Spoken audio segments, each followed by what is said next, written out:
Gas ಪೂರೈಕೆ ವ್ಯತ್ಯಯ ಆಗಿರೋದ್ರಿಂದ ಆಟೋ ಚಾಲಕರು ಸಂಕಷ್ಟಕ್ಕೆ ಸಿಲುಕಿದ್ದಾರೆ. ಆಟೋ ಚಾಲಕರಿದ್ರೆ ಅವ್ನು ಕೂಡ ಮಾತನಾಡ್ಸ್ಕೊಂಡು ಹೋಗೋಣ.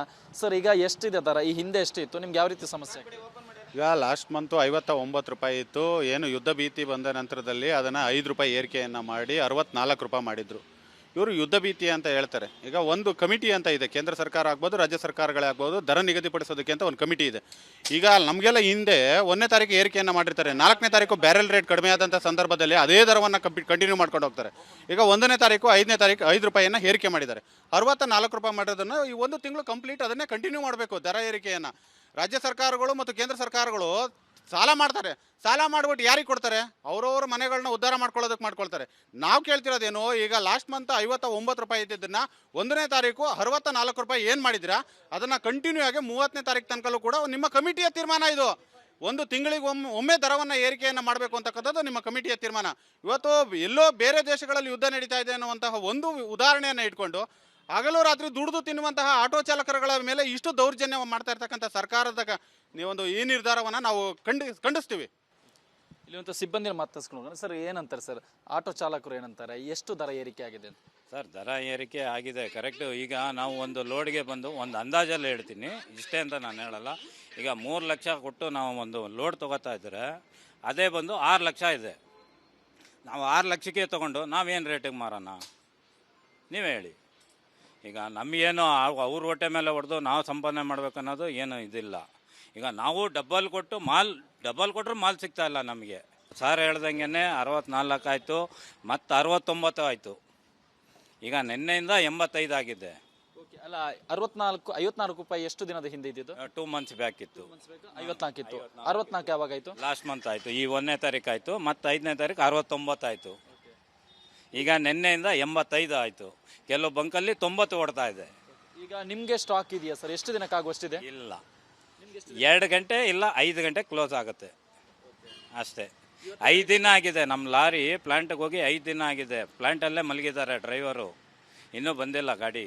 ಒಟ್ಟಿನಲ್ಲಿ ಕೊಲ್ಲಿ ರಾಷ್ಟ್ರದಲ್ಲಿ ನಡೀತಿರುವಂತಹ ಯುದ್ಧ ಇದೀಗ ಬಡವರ್ಗದ ಜನರ ನೆಮ್ಮದಿಗೆ ಕೊಳ್ಳಿ ಹಿಟ್ಟಿದೆ.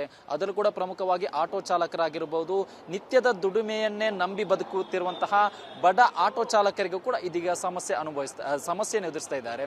ಅದರ ಜೊತೆಗೆ ಇವತ್ತು ಮಧ್ಯಾಹ್ನ ತನಕ ಮಾತ್ರ ಸ್ಟಾಕ್ ಇದ್ದು, ಮಧ್ಯಾಹ್ನ ಏನಾದರೂ ಸರಬರಾಜು ಆಗದಿದ್ದಂತಹ ಸಂದರ್ಭದಲ್ಲಿ ನಾವು ಕೂಡ ಬಂಕನ್ನು ಬಂದ್ ಮಾಡಬೇಕಾದಂತಹ ಅನಿವಾರ್ಯ ಪರಿಸ್ಥಿತಿ ಬಂದೊದಗಬಹುದು ಅನ್ನೋ ವಿಚಾರವನ್ನು ಕೂಡ ಇದೀಗ ಬಂಕ್ ಸಿಬ್ಬಂದಿ ರಿಪಬ್ಲಿಕ್ ಕನ್ನಡದ ಮುಂದೆ ಮಾಹಿತಿಯನ್ನು ನೀಡ್ತಾ ಇರುವಂತದ್ದು. ಇದೇ ಕಾರಣಕ್ಕಾಗಿ ಸರ್ಕಾರ ಮಧ್ಯಪ್ರವೇಶ ಮಾಡಬೇಕು ಅನ್ನೋ ಆಗ್ರಹವನ್ನು ಕೂಡ ವ್ಯಕ್ತಪಡಿಸಿದ್ದಾರೆ. ಕ್ಯಾಮರಾ ಪರ್ಸನ್ ಕೃಷ್ಣ ಜೊತೆ ಸತ್ತಾರ್, ರಿಪಬ್ಲಿಕ್ ಕನ್ನಡ, ಬೆಂಗಳೂರು.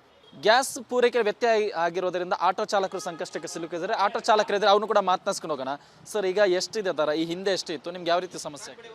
ಈಗ ಲಾಸ್ಟ್ ಮಂತು 59 ರೂಪಾಯಿ ಇತ್ತು. ಏನು ಯುದ್ಧ ಭೀತಿ ಬಂದ ನಂತರದಲ್ಲಿ ಅದನ್ನು 5 ರೂಪಾಯಿ ಏರಿಕೆಯನ್ನು ಮಾಡಿ 64 ರೂಪಾಯಿ ಮಾಡಿದರು.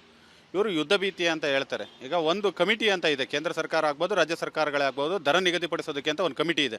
ಈಗ ನಮಗೆಲ್ಲ ಹಿಂದೆ 1ನೇ ತಾರೀಕು ಏರಿಕೆಯನ್ನು ಮಾಡಿರ್ತಾರೆ, 4ನೇ ತಾರೀಕು ಬ್ಯಾರೆಲ್ ರೇಟ್ ಕಡಿಮೆ ಆದಂಥ ಸಂದರ್ಭದಲ್ಲಿ ಅದೇ ದರವನ್ನು ಕಂಟಿನ್ಯೂ ಮಾಡ್ಕೊಂಡು ಹೋಗ್ತಾರೆ. ಈಗ 1ನೇ ತಾರೀಕು 5ನೇ ತಾರೀಕು 5 ರೂಪಾಯಿಯನ್ನು ಏರಿಕೆ ಮಾಡಿದ್ದಾರೆ. 64 ರೂಪಾಯಿ ಮಾಡೋದನ್ನು ಈ ಒಂದು ತಿಂಗಳು ಕಂಪ್ಲೀಟ್ ಅದನ್ನೇ ಕಂಟಿನ್ಯೂ ಮಾಡಬೇಕು ದರ ಏರಿಕೆಯನ್ನು.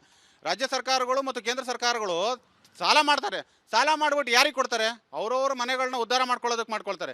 ನಾವು ಕೇಳ್ತಿರೋದೇನು, ಈಗ ಲಾಸ್ಟ್ ಮಂತ್ 59 ರೂಪಾಯಿ ಇದ್ದಿದ್ದನ್ನು 1ನೇ ತಾರೀಕು 64 ರೂಪಾಯಿ ಏನು ಮಾಡಿದಿರಾ ಅದನ್ನು ಕಂಟಿನ್ಯೂ ಆಗಿ 30ನೇ ತಾರೀಕು ತನಕಲ್ಲೂ ಕೂಡ ನಿಮ್ಮ ಕಮಿಟಿಯ ತೀರ್ಮಾನ ಇದು. ಒಂದು ತಿಂಗಳಿಗೆ ಒಮ್ಮೆ ದರವನ್ನು ಏರಿಕೆಯನ್ನು ಮಾಡಬೇಕು ಅಂತಕ್ಕಂಥದ್ದು ನಿಮ್ಮ ಕಮಿಟಿಯ ತೀರ್ಮಾನ.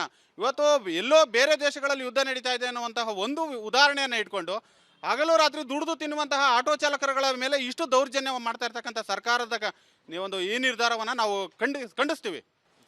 ಇಲ್ಲಿ ಸಿಬ್ಬಂದಿ ಮಾತಾಡ್ಸ್ಕೊಂಡು ಹೋಗೋಣ. ಸರ್, ಏನಂತಾರೆ ಸರ್ ಆಟೋ ಚಾಲಕರು ಏನಂತಾರೆ? ಎಷ್ಟು ದರ ಏರಿಕೆ ಆಗಿದೆ ಅಂತ? ಸರ್, ದರ ಏರಿಕೆ ಆಗಿದೆ ಕರೆಕ್ಟು. ಈಗ ನಾವು ಒಂದು ಲೋಡ್ಗೆ ಬಂದು ಒಂದು ಅಂದಾಜಲ್ಲಿ ಹೇಳ್ತೀನಿ, ಇಷ್ಟೇ ಅಂತ ನಾನು ಹೇಳಲ್ಲ. ಈಗ 3 ಲಕ್ಷ ಕೊಟ್ಟು ನಾವು ಒಂದು ಲೋಡ್ ತೊಗೋತಾ ಇದ್ದರೆ ಅದೇ ಬಂದು 6 ಲಕ್ಷ ಇದೆ. ನಾವು 6 ಲಕ್ಷಕ್ಕೆ ತೊಗೊಂಡು ನಾವೇನು ರೇಟಿಗೆ ಮಾರೋಣ ನೀವೇ ಹೇಳಿ. ಈಗ ನಮಗೇನು ಅವ್ರ ಹೊಟ್ಟೆ ಮೇಲೆ ಹೊಡೆದು ನಾವು ಸಂಪಾದನೆ ಮಾಡ್ಬೇಕನ್ನೋದು ಏನು ಇದಿಲ್ಲ. ಈಗ ನಾವು ಡಬಲ್ ಕೊಟ್ಟರು ಮಾಲ್ ಸಿಗ್ತಾ ಇಲ್ಲ ನಮಗೆ. ಸರ್ ಹೇಳ್ದಂಗೆ 64 ಆಯಿತು, ಮತ್ತು 69 ಆಯಿತು. ಈಗ ನಿನ್ನೆಯಿಂದ 85 ಆಗಿದೆ. ಅಲ್ಲ, 54 ರೂಪಾಯಿ ಎಷ್ಟು ದಿನದ ಹಿಂದೆ ಇದ್ದಿದ್ದು? 2 ಮಂತ್ಸ್ ಬ್ಯಾಕ್ ಇತ್ತು. 54 ಇತ್ತು. 64 ಯಾವಾಗ ಆಯಿತು? ಲಾಸ್ಟ್ ಮಂತ್ ಆಯಿತು. ಈ 1ನೇ ತಾರೀಕು ಆಯಿತು, ಮತ್ತು 5ನೇ ತಾರೀಕು 69 ಆಯಿತು. ಈಗ ನಿನ್ನೆಯಿಂದ 85 ಆಯಿತು. ಕೆಲವು ಬಂಕಲ್ಲಿ 90 ಓಡ್ತಾ ಇದೆ. ಈಗ ನಿಮಗೆ ಸ್ಟಾಕ್ ಇದೆಯಾ ಸರ್? ಎಷ್ಟು ದಿನಕ್ಕಾಗುವಷ್ಟಿದೆ? ಇಲ್ಲ, 2 ಗಂಟೆ ಇಲ್ಲ 5 ಗಂಟೆ ಕ್ಲೋಸ್ ಆಗುತ್ತೆ ಅಷ್ಟೇ. 5 ದಿನ ಆಗಿದೆ. ನಮ್ಮ ಲಾರಿ ಪ್ಲಾಂಟ್ಗೆ ಹೋಗಿ 5 ದಿನ ಆಗಿದೆ. ಪ್ಲಾಂಟಲ್ಲೇ ಮಲಗಿದ್ದಾರೆ ಡ್ರೈವರು, ಇನ್ನೂ ಬಂದಿಲ್ಲ ಗಾಡಿ. ಒಟ್ಟಿನಲ್ಲಿ ಕೊಲ್ಲಿ ರಾಷ್ಟ್ರದಲ್ಲಿ ನಡೀತಿರುವಂತಹ ಯುದ್ಧ ಇದೀಗ ಬಡವರ್ಗದ ಜನರ ನೆಮ್ಮದಿಗೆ ಕೊಳ್ಳಿ ಹಿಟ್ಟಿದೆ. ಅದರಲ್ಲೂ ಕೂಡ ಪ್ರಮುಖವಾಗಿ ಆಟೋ ಚಾಲಕರಾಗಿರ್ಬೋದು, ನಿತ್ಯದ ದುಡಿಮೆಯನ್ನೇ ನಂಬಿ ಬದುಕುತ್ತಿರುವಂತಹ ಬಡ ಆಟೋ ಚಾಲಕರಿಗೂ ಕೂಡ ಇದೀಗ ಸಮಸ್ಯೆಯನ್ನು ಎದುರಿಸ್ತಾ ಇದ್ದಾರೆ. ಅದರ ಜೊತೆಗೆ ಇವತ್ತು ಮಧ್ಯಾಹ್ನ ತನಕ ಮಾತ್ರ ಸ್ಟಾಕ್ ಇದ್ದು, ಮಧ್ಯಾಹ್ನ ಏನಾದರೂ ಸರಬರಾಜು ಆಗದಿದ್ದಂತಹ ಸಂದರ್ಭದಲ್ಲಿ ನಾವು ಕೂಡ ಬಂಕನ್ನು ಬಂದ್ ಮಾಡಬೇಕಾದಂತಹ ಅನಿವಾರ್ಯ ಪರಿಸ್ಥಿತಿ ಬಂದೊದಗಬಹುದು ಅನ್ನೋ ವಿಚಾರವನ್ನು ಕೂಡ ಇದೀಗ ಬಂಕ್ ಸಿಬ್ಬಂದಿ ರಿಪಬ್ಲಿಕ್ ಕನ್ನಡದ ಮುಂದೆ ಮಾಹಿತಿಯನ್ನು ನೀಡ್ತಾ ಇರುವಂತದ್ದು. ಇದೇ ಕಾರಣಕ್ಕಾಗಿ ಸರ್ಕಾರ ಮಧ್ಯಪ್ರವೇಶ ಮಾಡಬೇಕು ಅನ್ನೋ ಆಗ್ರಹವನ್ನು ಕೂಡ ವ್ಯಕ್ತಪಡಿಸಿದ್ದಾರೆ. ಕ್ಯಾಮರಾ ಪರ್ಸನ್ ಕೃಷ್ಣ ಜೊತೆ ಸತ್ತಾರ್, ರಿಪಬ್ಲಿಕ್ ಕನ್ನಡ, ಬೆಂಗಳೂರು. ಗ್ಯಾಸ್ ಪೂರೈಕೆ ವ್ಯತ್ಯಯ ಆಗಿರೋದ್ರಿಂದ ಆಟೋ ಚಾಲಕರು ಸಂಕಷ್ಟಕ್ಕೆ ಸಿಲುಕಿದ್ದಾರೆ. ಆಟೋ ಚಾಲಕರಿದ್ರೆ ಅವನು ಕೂಡ ಮಾತನಾಡ್ಸ್ಕೊಂಡು ಹೋಗೋಣ. ಸರ್, ಈಗ ಎಷ್ಟಿದೆ ದರ? ಈ ಹಿಂದೆ ಎಷ್ಟಿತ್ತು? ನಿಮ್ಗೆ ಯಾವ ರೀತಿ ಸಮಸ್ಯೆ? ಈಗ ಲಾಸ್ಟ್ ಮಂತು 59 ರೂಪಾಯಿ ಇತ್ತು. ಏನು ಯುದ್ಧ ಭೀತಿ ಬಂದ ನಂತರದಲ್ಲಿ ಅದನ್ನು 5 ರೂಪಾಯಿ ಏರಿಕೆಯನ್ನು ಮಾಡಿ 64 ರೂಪಾಯಿ ಮಾಡಿದ್ರು. ಇವರು ಯುದ್ಧ ಭೀತಿ ಅಂತ ಹೇಳ್ತಾರೆ. ಈಗ ಒಂದು ಕಮಿಟಿ ಅಂತ ಇದೆ, ಕೇಂದ್ರ ಸರ್ಕಾರ ಆಗ್ಬೋದು, ರಾಜ್ಯ ಸರ್ಕಾರಗಳೇ ಆಗ್ಬೋದು, ದರ ನಿಗದಿಪಡಿಸೋದಕ್ಕೆ ಅಂತ ಒಂದು ಕಮಿಟಿ ಇದೆ. ಈಗ ನಮಗೆಲ್ಲ ಹಿಂದೆ 1ನೇ ತಾರೀಕು ಏರಿಕೆಯನ್ನು ಮಾಡಿರ್ತಾರೆ, 4ನೇ ತಾರೀಕು ಬ್ಯಾರೆಲ್ ರೇಟ್ ಕಡಿಮೆ ಆದಂಥ ಸಂದರ್ಭದಲ್ಲಿ ಅದೇ ದರವನ್ನು ಕಂಟಿನ್ಯೂ ಮಾಡ್ಕೊಂಡು ಹೋಗ್ತಾರೆ. ಈಗ 1ನೇ ತಾರೀಕು 5ನೇ ತಾರೀಕು 5 ರೂಪಾಯಿಯನ್ನು ಏರಿಕೆ ಮಾಡಿದ್ದಾರೆ. 64 ರೂಪಾಯಿ ಮಾಡಿರೋದನ್ನು ಈ ಒಂದು ತಿಂಗಳು ಕಂಪ್ಲೀಟ್ ಅದನ್ನೇ ಕಂಟಿನ್ಯೂ ಮಾಡಬೇಕು ದರ ಏರಿಕೆಯನ್ನು. ರಾಜ್ಯ ಸರ್ಕಾರಗಳು ಮತ್ತು ಕೇಂದ್ರ ಸರ್ಕಾರಗಳು ಸಾಲ ಮಾಡ್ತಾರೆ. ಸಾಲ ಮಾಡಿಬಿಟ್ಟು ಯಾರಿಗೆ ಕೊಡ್ತಾರೆ? ಅವರವ್ರ ಮನೆಗಳನ್ನ ಉದ್ಧಾರ ಮಾಡ್ಕೊಳ್ಳೋದಕ್ಕೆ ಮಾಡ್ಕೊಳ್ತಾರೆ. ನಾವು ಕೇಳ್ತಿರೋದೇನು, ಈಗ ಲಾಸ್ಟ್ ಮಂತ್ 59 ರೂಪಾಯಿ ಇದ್ದಿದ್ದನ್ನು 1ನೇ ತಾರೀಕು 64 ರೂಪಾಯಿ ಏನು ಮಾಡಿದಿರಾ ಅದನ್ನು ಕಂಟಿನ್ಯೂ ಆಗಿ 30ನೇ ತಾರೀಕು ತನಕಲ್ಲೂ ಕೂಡ ನಿಮ್ಮ ಕಮಿಟಿಯ ತೀರ್ಮಾನ ಇದು. ಒಂದು ತಿಂಗಳಿಗೆ ಒಮ್ಮೆ ದರವನ್ನು ಏರಿಕೆಯನ್ನು ಮಾಡಬೇಕು ಅಂತಕ್ಕಂಥದ್ದು ನಿಮ್ಮ ಕಮಿಟಿಯ ತೀರ್ಮಾನ. ಇವತ್ತು ಎಲ್ಲೋ ಬೇರೆ ದೇಶಗಳಲ್ಲಿ ಯುದ್ಧ ನಡೀತಾ ಇದೆ ಅನ್ನುವಂತಹ ಒಂದು ಉದಾಹರಣೆಯನ್ನು ಇಟ್ಕೊಂಡು ಹಗಲು ರಾತ್ರಿ ದುಡಿದು ತಿನ್ನುವಂತಹ ಆಟೋ ಚಾಲಕರುಗಳ ಮೇಲೆ ಇಷ್ಟು ದೌರ್ಜನ್ಯ ಮಾಡ್ತಾ ಇರ್ತಕ್ಕಂಥ ಸರ್ಕಾರದ ನೀವೊಂದು ಈ ನಿರ್ಧಾರವನ್ನು ನಾವು ಖಂಡಿಸ್ತೀವಿ. ಇಲ್ಲಿಂತ ಸಿಬ್ಬಂದಿನ ಮಾತಾಡ್ಸ್ಕೊಂಡು ಸರ್, ಏನಂತಾರೆ ಸರ್ ಆಟೋ ಚಾಲಕರು ಏನಂತಾರೆ? ಎಷ್ಟು ದರ ಏರಿಕೆ ಆಗಿದೆ ಅಂತ? ಸರ್, ದರ ಏರಿಕೆ ಆಗಿದೆ ಕರೆಕ್ಟು. ಈಗ ನಾವು ಒಂದು ಲೋಡ್ಗೆ ಬಂದು ಒಂದು ಅಂದಾಜಲ್ಲಿ ಹೇಳ್ತೀನಿ, ಇಷ್ಟೇ ಅಂತ ನಾನು ಹೇಳಲ್ಲ. ಈಗ 3 ಲಕ್ಷ ಕೊಟ್ಟು ನಾವು ಒಂದು ಲೋಡ್ ತೊಗೋತಾ ಇದ್ದರೆ ಅದೇ ಬಂದು 6 ಲಕ್ಷ ಇದೆ. ನಾವು 6 ಲಕ್ಷಕ್ಕೆ ತೊಗೊಂಡು ನಾವೇನು ರೇಟಿಗೆ ಮಾರೋಣ ನೀವೇ ಹೇಳಿ. ಈಗ ನಮಗೇನು ಅವ್ರ ಹೊಟ್ಟೆ ಮೇಲೆ ಹೊಡೆದು ನಾವು ಸಂಪಾದನೆ ಮಾಡ್ಬೇಕನ್ನೋದು ಏನು ಇದಿಲ್ಲ. ಈಗ ನಾವು ಡಬಲ್ ಕೊಟ್ಟರು ಮಾಲ್ ಸಿಗ್ತಾ ಇಲ್ಲ ನಮಗೆ.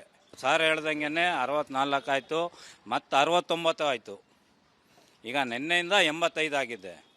ಅಲ್ಲ, 54 ರೂಪಾಯಿ ಎಷ್ಟು ದಿನದ ಹಿಂದೆ ಇದ್ದಿದ್ದು? 2 ಮಂತ್ಸ್ ಬ್ಯಾಕ್ ಇತ್ತು. 54 ಇತ್ತು. 64 ಯಾವಾಗ ಆಯಿತು? ಲಾಸ್ಟ್ ಮಂತ್ ಆಯಿತು. ಈ 1ನೇ ತಾರೀಕು ಆಯಿತು, ಮತ್ತು 5ನೇ ತಾರೀಕು 69 ಆಯಿತು. ಈಗ ನಿನ್ನೆಯಿಂದ 85 ಆಯಿತು. ಕೆಲವು ಬಂಕಲ್ಲಿ 90 ಓಡ್ತಾ ಇದೆ. ಈಗ ನಿಮಗೆ ಸ್ಟಾಕ್ ಇದೆಯಾ ಸರ್? ಎಷ್ಟು ದಿನಕ್ಕಾಗುವಷ್ಟಿದೆ? ಇಲ್ಲ, 2 ಗಂಟೆ ಇಲ್ಲ 5 ಗಂಟೆ ಕ್ಲೋಸ್ ಆಗುತ್ತೆ ಅಷ್ಟೇ. 5 ದಿನ ಆಗಿದೆ. ನಮ್ಮ ಲಾರಿ ಪ್ಲಾಂಟ್ಗೆ ಹೋಗಿ 5 ದಿನ ಆಗಿದೆ. ಪ್ಲಾಂಟಲ್ಲೇ ಮಲಗಿದ್ದಾರೆ ಡ್ರೈವರು, ಇನ್ನೂ ಬಂದಿಲ್ಲ ಗಾಡಿ. ಒಟ್ಟಿನಲ್ಲಿ ಕೊಲ್ಲಿ ರಾಷ್ಟ್ರದಲ್ಲಿ ನಡೀತಿರುವಂತಹ ಯುದ್ಧ ಇದೀಗ ಬಡವರ್ಗದ ಜನರ ನೆಮ್ಮದಿಗೆ ಕೊಳ್ಳಿ ಹಿಟ್ಟಿದೆ.